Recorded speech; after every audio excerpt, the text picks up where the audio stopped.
bienvenue à The Richesse, émission totalement inclusive où nous recevons les invités de tout âge, de toute profession et de toute origine. Aujourd'hui, nous recevons un homme extraordinaire et exceptionnel. J'ai l'honneur de vous annoncer sur ce plateau, Monsieur Josky Enzo. De l'architecte festival juriste qui est à la fois créateur de contenu et identifie avec brio le modèle foi et régime de droit. Bonjour, Monsieur Josky. Bonjour, Madame Pinchard. Qui est Monsieur Josky Enzo? Alors, Monsieur Josky Enzo, c'est un jeune homme de 26 ans qui est né à Bhutan le 26 juillet, qui est passionné de droit, passionné des sciences politiques et passionné des médias. Je viens de Bhutan, comme je vous l'ai dit, où vit le nord du Gabon, qui est à l'origine un peu chaude, les gens sont un peu très bouillants. D'accord. Mais ce qui ne me caractérise pas parce que je suis un peu éloigné de ça, de tout cet univers qui est une chose bouillant. Je suis un peu timide, mais audacieux à la fois. C'est un peu contradictoire, mais c'est un peu ce qui me caractérise. Après, je viens d'une famille nombreuse où on est 6 enfants et je suis le seul garçon. Wow. Donc, j'ai... On en reparlera. Voilà. Et c'est peut-être le fait d'être né dans ce genre de famille qui me donne un peu le petit côté rigoureux que j'ai sur certaines choses que je fais parce que je me dis que derrière, je dois être un modèle et un exemple pour les autres. Donc, voilà en gros qui est Josky Enzo. D'accord. Et quel est le souvenir que vous avez de votre enfance? Comment est-ce que votre enfance s'est passée? En réalité, je viens d'une famille très modeste. Donc, mon enfance, c'était normal comme tout bon enfant qui a eu ses 2 parents présents à la maison, s'occuper de lui. J'ai eu une enfance entourée de mes frères, de mes sœurs à la maison, une famille heureuse, j'ai envie de dire, une famille qui a ses 2 parents et donc on a eu le privilège de voir nos parents nous élever dans une bonne ambiance. Et voilà. D'accord. Et votre parcours scolaire, comment est-ce qu'il s'est déroulé? De façon générale, j'ai eu un très bon parcours scolaire. Au primaire, j'ai eu un très bon parcours au niveau du primaire. Moi, je n'ai pas fait le pré-primaire, j'ai commencé par le primaire. D'accord. Et j'ai l'habitude de le dire, c'est l'école qui m'a amené en ville. Parce que moi, mes parents travaillaient dans un chantier forestier. Et c'est grâce à l'école que j'ai pu quitter le chantier, pas parce que je ne pouvais pas quitter, mais parce que les parents vivaient. Et donc, c'est par l'école que je suis venu à Libreville, en ville, découvrir un peu comment ça se passe. Sinon, niveau primaire, j'ai eu une très bonne école primaire, j'ai eu un très bon parcours. J'ai toujours, par la grâce de Dieu, été parmi les meilleurs élèves de mon école primaire. Et peut-être c'est celle qui me suit jusqu'aujourd'hui. D'accord. Il y a sur les réseaux sociaux une vague un peu qui tend à ramener l'école et le système scolaire à quelque chose de pas vraiment important avec la création de plusieurs entrepreneurs, le fait d'être par exemple sur les réseaux sociaux, les influenceurs qui se font parfois plus d'argent que les personnes qui ont fait de longues études. Vous, je sais que vous avez été major de votre promo au bac. Qu'est-ce que vous répondez à cela? Bon, je pense que c'est une erreur fondamentale qu'on fait. Comme on le dit, tout flatteur vit au dépend de celui qui l'écoute. Les influenceurs, s'ils gagnent de l'argent, c'est parce qu'ils ont une audience. Et ils ont une audience en fonction de ce qu'ils servent aux gens, ce qu'ils veulent écouter. Donc, je crois que c'est contradictoire de vouloir opposer l'école et l'entrepreneuriat. Parce que si vous voulez être un bon entrepreneur, vous devez être quelqu'un de très discipliné dans votre vie personnelle. Il n'y a aucun entrepreneur qui a réussi à se faire de l'argent, une success story, s'il n'a pas été discipliné dans sa vie personnelle. Ça commence par les études. Si vous n'êtes pas capable de respecter l'autorité du prof, vous n'allez pas respecter vos finances. Si vous n'êtes pas capable de respecter l'autorité de votre patron en entreprise, vous ne pourrez pas être un bon entrepreneur. Parce que quelqu'un qui veut être un bon entrepreneur, c'est quelqu'un qui accepte d'être d'abord soumis à l'autorité des gens, apprendre et ensuite évoluer. Donc l'école, c'est la base qui structure tout bon entrepreneur, que ce soit l'entreprise qui veut vendre des services, qui veut vendre un produit, qui veut même, par exemple, les entrepreneurs politiques. Il faut, à la base, avoir une bonne structure scolaire, il faut avoir un très bon niveau d'études parce que l'école, c'est cet univers qui nous communique les codes pour entrer dans un monde qu'on ne connaît pas. D'accord. Vous avez dit tout à l'heure que c'est l'école qui vous a emmené en ville. Je suppose que c'est l'école aussi qui vous a emmené au Maroc. Exactement. Parce que vous avez pu bénéficier d'une bourse. Quelles sont vos premières impressions lorsque vous êtes arrivé au Maroc? Alors, comme je vous ai dit, l'école m'a amené en ville. L'école m'a également amené au Maroc parce que j'ai dit, j'aime le rappeler à ceux qui me suivent ou à ceux qui sont comme moi qu'il n'y a pas de honte à reconnaître qu'on vient d'une famille modeste, que les parents ne veulent pas forcément les moyens de nous payer les études à coût de millions. Donc, j'ai dû travailler et être audacieux. Je dis que j'ai envie de rêver et je me suis permis d'avoir un rêve. J'ai eu ce rêve, j'ai travaillé. Par la grâce de Dieu, j'ai été major. L'État m'a envoyé au Maroc. Il y a un contraste entre le niveau de développement qu'on a quand on vient de son petit vitam natal et quand on arrive à Casablanca. Il faut être réaliste, c'est pas les mêmes univers. C'est quand même Casablanca, c'est une grande métropole où on rencontre des nationalités diverses, où on vient de Bitam, où tout le monde se connaît, on connaît les parents des X et Y, les camarades se connaissent à l'école, c'est un petit lycée. Donc forcément, on est venu au soleil, mais on est entouré des camarades, de la communauté et on arrive quand même à s'intégrer. Quel a été l'aspect arrivé au Maroc qui vous a plus montré le choc culturel, la différence entre la vie au Maroc et la vie à Bitam ou au Gabon? D'abord, le climat. Quand je suis arrivé au Maroc, je suis arrivé en pleine saison hivernale et au Gabon, on ne connaît pas l'hiver, encore moins habitable. Donc j'arrive au Maroc avec le climat, l'hiver. C'était vraiment un choc pour m'adapter. Mais comme on le dit, j'ai réussi avec les conseils de l'autre à m'adapter. Et aussi, quand on arrive dans une grande métropole comme Casablanca, on a plusieurs types de transports. Et parfois, on se perd dans les taxis, dans les transports, le tram, le bus et tous ces transports en commun. Et alors qu'on vient de Bitam, on n'est pas obligé de prendre un transport en commun pour se déplacer, on peut marcher. Donc, vraiment, c'est le contraste qu'on a, la différence au niveau du développement. D'accord. Et une fois arrivé sur place, vous avez décidé de faire le droit des entreprises. C'est ça. Voilà. Et pourquoi ce choix? Alors, à la base, j'ai toujours été passionné par la Sciences Po. Donc, quand je venais, moi, j'ai toujours voulu faire des études de Sciences Po parce que j'ai toujours aimé les médias. Donc, je voulais être éditorialiste, consultant politique. Et donc, quand j'arrive, on m'inscrit en droit. Au départ, je ne voulais pas parce que je me disais, non, le droit, je ne fais pas ce que je voulais. Mais quand je me suis inscrit en droit, le droit, ce qu'il a de particulier, c'est que c'est une discipline transversale. Ça vous permet de voir à la fois l'économie, le droit, le management, le monde des entreprises, le droit administratif, le droit public, le droit privé, le climat, l'environnement. En fait, c'est une discipline qui touche à tout. Le droit, c'est vraiment une discipline. Une fois qu'il y a une activité humaine, il faut qu'il y ait le droit, il faut qu'il y ait une base légale qui est réglementée. Donc, si vous voulez faire à Sciences Po, ce que moi je dirais aux gens, c'est de ne pas directement aller en Sciences Po, c'est de venir en droit, parce que ça vous donne une large ouverture sur le monde et ensuite vous décidez. C'est pour cela que, après avoir été en droit, une première année, j'ai découvert que le droit était beaucoup plus profond que ce qu'on me présentait, donc j'ai décidé d'y rester.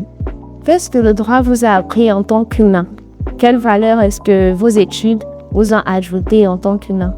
En tant qu'humain, le droit m'a appris le respect de l'autorité. Alors, le droit, on est beaucoup dur sur l'autorité, il faut respecter l'autorité. La loi, c'est la loi n'a pas d'amis. Et donc, quel que soit votre rang, votre grade, votre qualité, si vous êtes sur le coup de la loi, vous serez sanctionné. Donc, le droit, en fait, ça vous apprend cette discipline cardinale-là à respecter l'autorité, à respecter la règle du droit qui est impersonnelle, qui est universelle, qui s'applique à tout le monde. D'accord. Tu es maintenant sur les réseaux sociaux. Est-ce que ça ne porte pas préjudice par rapport à ce que tu fais comme métier? Alors, pas encore, parce que je n'ai pas encore officiellement intégré un corps réglementé, par exemple le corps des avocats, le corps des magistrats, ou un corps officiellement réglementé où on interdit certaines choses. Aujourd'hui, je suis totalement libre de créer du contenu. Encore que je fais attention, même quand je crée du contenu, à ne pas prendre des positions qui pourraient être préjudiciables à ma personne, ou à ne pas créer un contenu qui est totalement éloigné de ce que je vise professionnellement.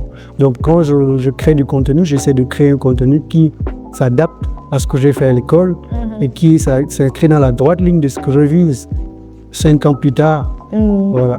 D'accord. Josky, est-ce que tu as un livre à conseiller à des personnes, un livre qui t'a marqué ou qui impacte encore aujourd'hui ta vie? Oui. Il y a un livre que je conseille à tout le monde, tous ceux qui veulent apprendre surtout à s'intéresser au monde de la culture, du développement, du droit, de la Sciences Po. C'est Ebenezer Joe Moulin. Le titre, c'est De la médiocrité à l'excellence. Pourquoi ce livre? Parce que c'est un livre qui traite des questions de développement, des questions de droit, des questions de politique avec un autre regard. C'est un livre en fait qui vous apprend à regarder le développement, non pas sur l'angle de l'embellissement, c'est-à-dire la construction des immeubles, des routes, mais de comprendre que le développement, c'est d'abord les humains qui se développent avant d'impacter leur environnement. Mais si, par exemple, vous avez des immeubles, vous avez des routes, et que les humains qui sont censés utiliser ces choses ne sont pas développés, en réalité, c'est un fardeau pour eux et non pas de développement. Vous avez plusieurs casquettes. Vous étudiez le droit, vous aimez la science politique, vous êtes sur les réseaux sociaux. Exact. Qu'est-ce que vous faites exactement de votre temps libre ici au Maroc? Normalement, comme je vous l'ai dit, je suis très casanier, je ne sors pas beaucoup. Quand je passe beaucoup de temps sur mon téléphone, j'avoue. C'est mon petit péché mignon, j'ai envie de dire. Je passe beaucoup de temps sur le téléphone. Mais en dehors de ça, j'achète des livres, je fouille sur les réseaux. Je suis beaucoup accro aux interviews. Je regarde beaucoup d'actualités politiques, beaucoup d'interviews politiques. Je passe toutes mes journées à regarder des débats. Et lorsque je ne regarde pas de débat, j'essaie de faire des formations en ligne, des certifications, obtenir plus de certifications. Donc voilà un peu comment je dépense le mon temps libre, comment est-ce que j'essaie de m'occuper lorsque je n'ai rien à faire. D'accord. On va revenir sur une question un peu plus personnelle. D'accord. Vous avez grandi avec 5 filles. Comment est-ce que le fait de grandir avec 5 filles vous impacte aujourd'hui ou bien a pu vous impacter? En fait, grandir avec cinq filles à la maison, ça m'a ouvert les yeux sur une autre façon de considérer la femme. Ça veut dire qu'aujourd'hui, j'ai du mal avec les gens qui sont violents, qui sont brutaux, qui sont barbares avec la jeune féminine, parce que tout de suite, je me sens concerné, je me dis que j'ai des sœurs.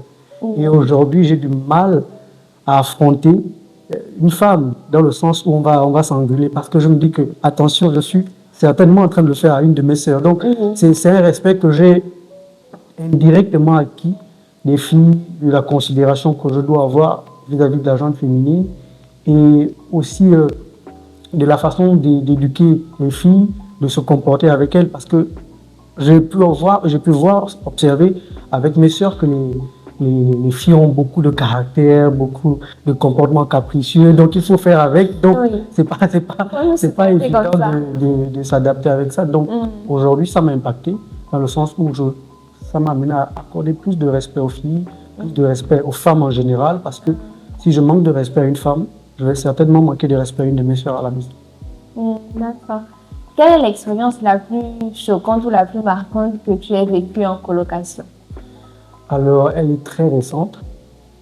Je vivais avec un frère d'un pays voisin, la Guinée équatoriale. Donc, on vivait ensemble. Après un moment, il a piqué une crise, j'ai envie de dire une crise de folie. Il a perdu complètement la raison. C'était difficile de le canaliser, de trouver déjà sa famille, de trouver sa communauté, de pouvoir l'évacuer parce que c'était pas évident. Donc vivre avec une personne comme ça pendant des semaines, pour qu'il ne s'échappe pas de la maison, alors qu'on a aussi ses impératifs en tant que jeune, on veut sortir, on veut aller à l'école, et savoir que s'il sort, certainement on va se sentir coupable parce qu'on aurait pu éviter la situation. Donc pour moi, ça m'a beaucoup marqué.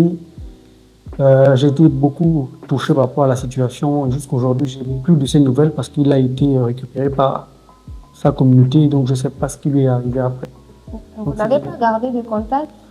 Jusqu'aujourd'hui, on n'a plus vraiment gardé de contact parce qu'après il était devenu violent, donc on avait essayé de nous dire de nous éloigner de lui. Donc voilà, c'est cette expérience vraiment qui m'a marqué, ça m'a beaucoup affecté parce que je l'ai vu arriver, quelqu'un de normal qui a complètement perdu la raison devant moi et c'était un peu compliqué à gérer. D'accord. Ce sont les réalités que nous vivons en étudiant à l'étranger. Quel conseil est-ce que tu peux donner à un étudiant gabonais qui souhaite venir poursuivre ses études ici au Maroc? Alors, un étudiant gabonais qui souhaite venir au Maroc, ce que je lui dirais avant, c'est de bien se renseigner sur l'implantation de la communauté gabonaise au Maroc. La grâce qu'on a, c'est qu'on a une belle communauté qui est quand même active, qui est active sur les réseaux, qui a des plateformes de communication, qui est quand même, qui bouge, qui est dynamique. Donc, c'est de bien se renseigner sur la communauté, c'est de bien se renseigner sur le coût de vie, c'est de bien se renseigner sur les quartiers où il faut vivre, les quartiers à ne pas s'installer en tant qu'étudiant. Donc, c'est vraiment prendre la mesure du possible, le respect des lois de ce pays, qu'est-ce qu'il faut faire, qu'est-ce qui est autorisé, qu'est-ce qui est interdit pour bien s'assimiler à l'étranger. D'accord, on va revenir sur les questions de droit. S'il y a un texte de loi que tu souhaiterais réformer au Gabon, ce serait lequel? Alors, je dirais pas nécessairement un texte particulier, mais je Question dirais de plutôt droit. des projets sur la digitalisation des juridictions.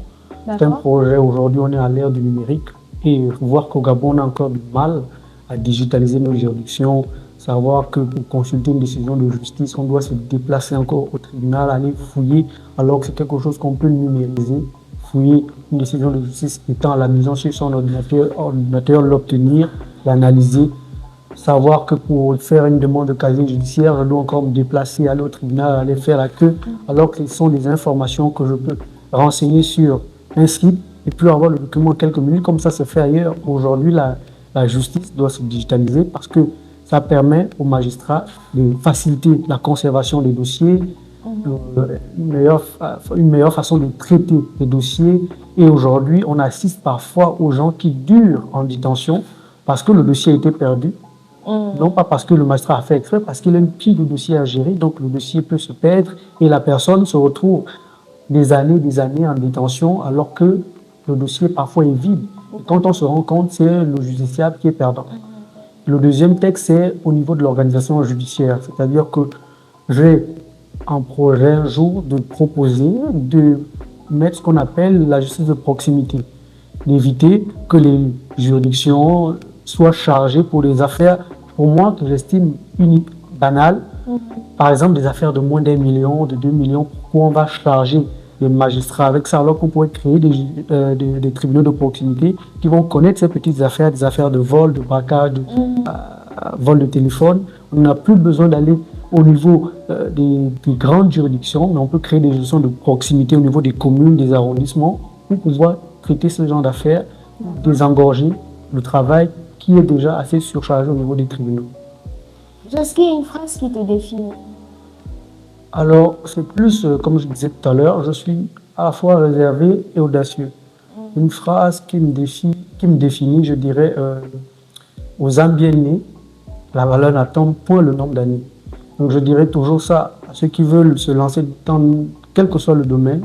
Il faut oser, En fait, le monde appartient aux audacieux. Vous voulez vous lancer dans le droit, il faut être audacieux, il ne faut pas rester timide. Vous voulez vous lancer dans le journalisme, il faut être audacieux, il faut oser, il ne faut pas s'attarder sur des critiques, il faut foncer, il faut écouter, c'est vrai, mais il ne faut pas vous limiter et vous définir par rapport au regard des autres, mais il faut avoir une vision, vous projeter, et c'est ce qui doit vous définir en fait. Aujourd'hui, vous avez accompli pas mal de choses. Qu'est-ce que vous pourrez dire à ce jeune garçon qui était à l'âme? C'est de dire, tu as vu qu'il ne fallait pas avoir peur et qu'il fallait commencer un jour pour te faire connaître. Aujourd'hui, tu t'es fait connaître, il ne faut pas t'arrêter, continue d'apprendre, surtout recherche toujours l'excellence. Qu'est-ce qu'on souhaite à Josky et Dio dans 10 ans, 5 ans? À moyen terme, c'est d'abord mon rêve le plus absolu, le plus important professionnellement, c'est d'intégrer un corps de métier tel que le barreau. Donc j'aimerais devenir avocat, c'est ce qui me passionne. Après, à la limite, être magistrat ou encore intégrer un corps de médias, faire des analyses, c'est ce qui me passionne. Mais principalement, dans 5 ans, j'aimerais peut-être qu'on me voit avocat. D'accord, merci beaucoup.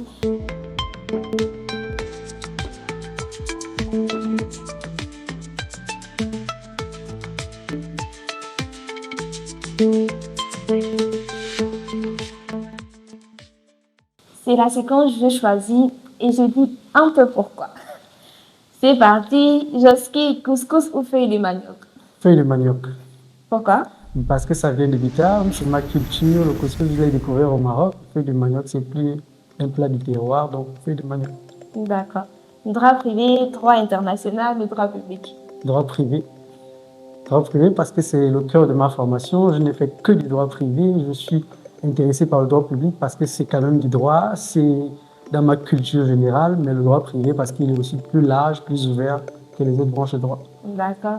En relation, vous êtes 50-50, 70-30, 100%. Alors, je dirais que relation, quand je vais me marier, j'aimerais faire peut-être du 70-30%.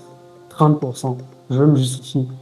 J'estime que si je vis avec quelqu'un, c'est parce qu'on a décidé de construire un projet ensemble, un projet de vie.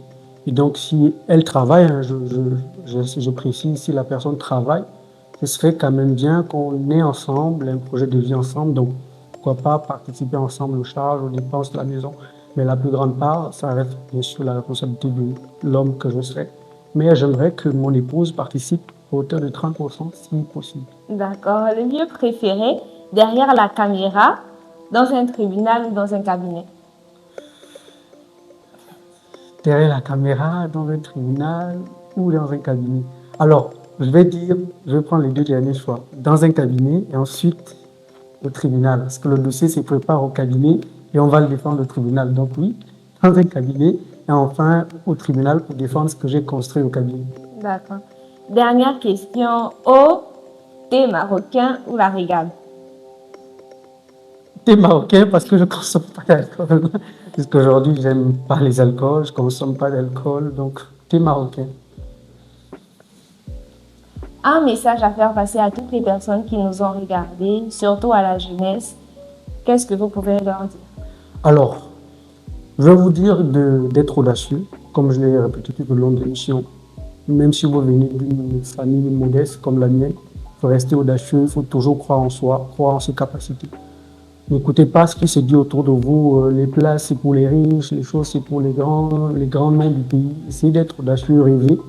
Ne vous fixez pas de limites. Essayez d'avoir un rêve. Ce n'est pas interdit de rêver. Rêvez jusqu'à ce que votre rêve se réalise. Rêvez jusqu'à avoir peur de vos ambitions. Donc, je vous conseille, je vous encourage à avoir un projet de vie, vous tracer des objectifs et ensuite vous donner les moyens de les atteindre. Merci beaucoup. C'est moi qui vous remercie. Merci d'avoir répondu présent à notre invitation. Merci à vous de nous avoir regardés. Je vous prierai de vous abonner et de liker. Ça aidera pour le référencement de cette vidéo afin que ce contenu, ce genre de contenu instructif et inspirant soit plus dans vos comptoirs. Et bien sûr, à bientôt. Et j'espère vous recevoir dans mon émission parce que votre histoire compte.